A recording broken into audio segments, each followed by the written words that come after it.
السلام عليكم ورحمة الله تعالى وبركاته. مرحبا بكم في قناتكم شهيوات منى الشرقاوي. كنتمنى يلقاكم هذا الفيديو في أتم الصحة والعافية. اليوم إن شاء الله مع وصفة جديدة وفيديو جديد غادي نشارك معكم حرشة بالذرة فقط ديال زمان بطريقة سهلة بزاف وبسيطة وبنتيجة اللي مضمونة 100% بدون إضافات، كتجي هشيشة ورطبة وفتية بدون تكسر وتفرتيت، والأكثر من ذلك أنها صحية 100%، كتجي لذيذة بزاف. فخليكم معايا تشوفوا تفاصيل هاد الوصفة. فقبل إلا عجبتكم ما تبخلوش عليا باللايكات وفرجة ممتعة. فبالنسبة للمكونات مع الطريقة ديال التحضير مباشرة، عندي هنايا في هاد الاناء السميده البنات ديال الذره اللي كتكون بهذا الشكل هذا. انا خديت هاد السميده اللي كتكون رقيقه، حاولوا ما تاخذوش ديك الغليظه، هذه كتجيب نتيجه اللي رائعه جدا. انا هنا غنستعمل 2 كؤوس ديال العنبه مباشره، كنخويهم هكا في واحد الاناء، وفي هذا الاثناء راني خليت الماء كيغلي مزيان.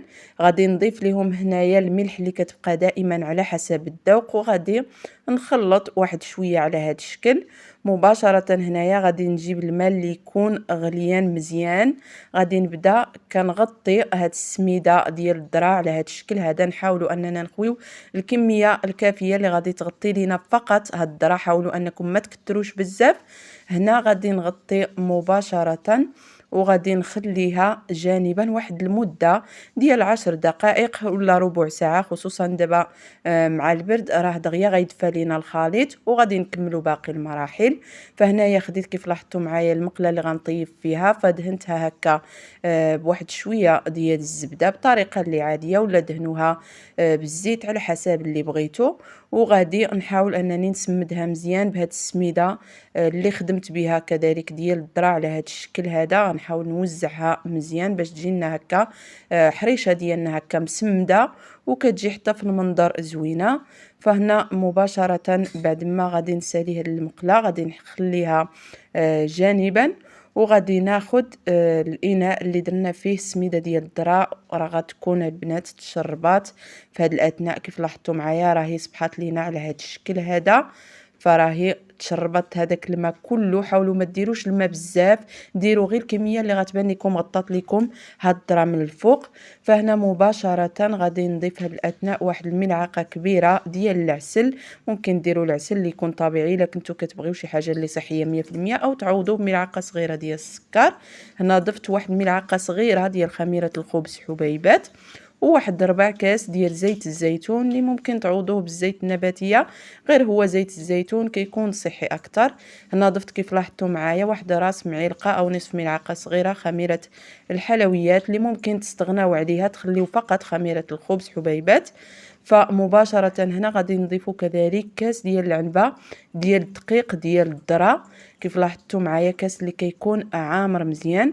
غادي نخوي وغادي نبدا كنجمع. انا مباشره كيف لاحظتوا معايا هنايا كنبدا هكا كنخدم هاد السميده مزيان، كنحاول انني بحال الا كنعجنها. بالنسبه لهاد الحرشه البنات راه ماشي بحال الحرشه ديال السميده كنجمعوا فقط باطراف الاصابع. هذه شحال ما عجنتوها البنات هكا بيديكم كتكون احسن باش تجيكم بنتيجه مزيانه وما تجيكمش كتفرتت والذره كتجمع ليكم مزيان. فهنا بعد ما جمعتها كيف لاحظتوا خليتها جانبا على ما غسلت يديا فقط، راه ما خليتهاش البنات ترتاح. فكنخويو الخليط كيف لاحظتوا ديال السميده في المقلاة على هذا الشكل هذا.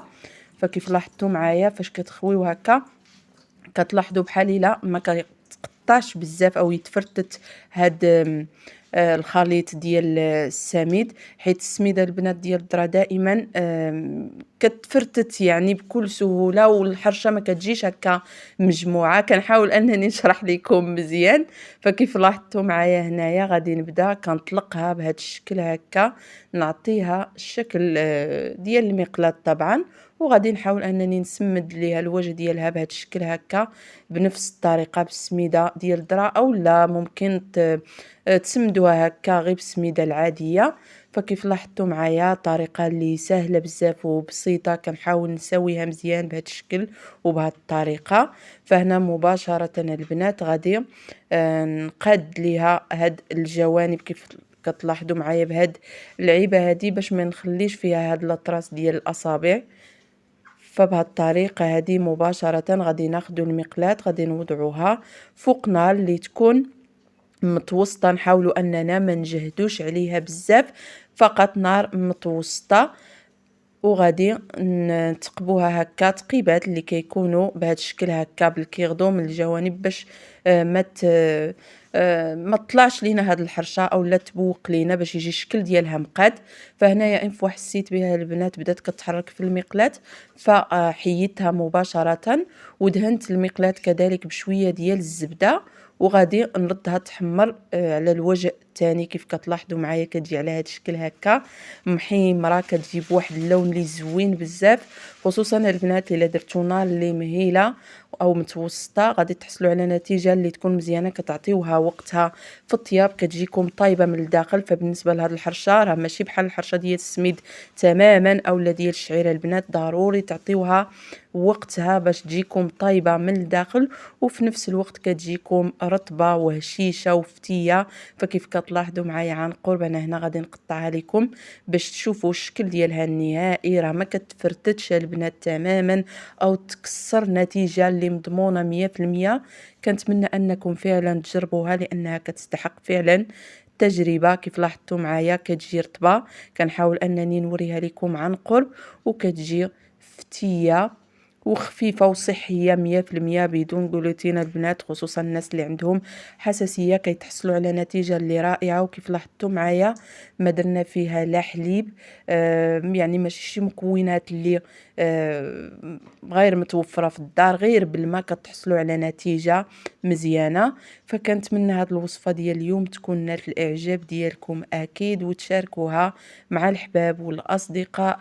واللي مازال ما اشتركش في القناه فيشترك باش دائما يتوصل بجديد الوصفات. فكيف كتلاحظوا معايا انا هنايا غادي نقطعها لكم ضروري باش تشوفوها كيفاش كتجي النتيجه ديالها. كنتمنى انكم فعلا تكونوا استفدتوا من هذا الفيديو، ودعموني دائما بلايكاتكم. واللي مازال اكيد ما بارطاجاش الفيديو فيحاول يبارطاجي الفيديو على اوسع نطاق باش تعم الفائده. شكرا لكم بزاف على المتابعه والتشجيع. فإلى اللقاء في وصفة جديدة وفيديو قادم بإذن الله. في أمان الله، مع السلامة.